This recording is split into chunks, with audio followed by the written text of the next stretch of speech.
Priya news కు స్వాగతం. ఈనాటి ముఖ్యాంశాలు. తిరుపతి జిల్లా రాయల చెరువులో వెలిసి ఉన్న శ్రీ శక్తిపీఠం నందు శ్రీ గణపతి నవరాత్రుల ఉత్సవాలు 3వ రోజు కుర్తాలం పీఠాధిపతి శ్రీ శ్రీ శ్రీ సిద్ధేశ్వర భారతీ మహాస్వామి దివ్య సమక్షంలో మంత్ర మహేశ్వరి శ్రీ శక్తి పీఠాధీశ్వరి మాతాజీ శ్రీ శ్రీ శ్రీ రమ్యానంద భారతీ స్వామిని వారి ఆధ్వర్యంలో అంగరంగ వైభవంగా జరుగుతున్నాయి. ఈ శక్తి గణపతికి విశేష ద్రవ్యములతో పంచామృత అభిషేకం మరియు ప్రత్యేక పూజలు నిర్వహించారు.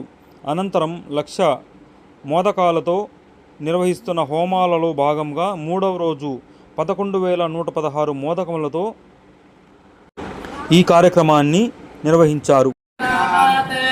ఓం నిసర్వసేన సుదీఢ సక్త సమద్యోగా యజతి యస్వస్తి యో శూయమానైం ప్రభోని పాపం ఆప్రేభో రశ్మదధి ప్రోద్ధ పరేరిదశ్యం హరిణం ఖరేరం ఏకస్సరన్నుపశాకే వేంద్ర తనోరసుమక్తేభ్యः ఇంద్రయజ్వానస్సతికా ప్రేతివిరిహో పరాజన్యే సమయజ్ఞానో యజ్ఞ విస్పర్ధమానాః హరిద్వారో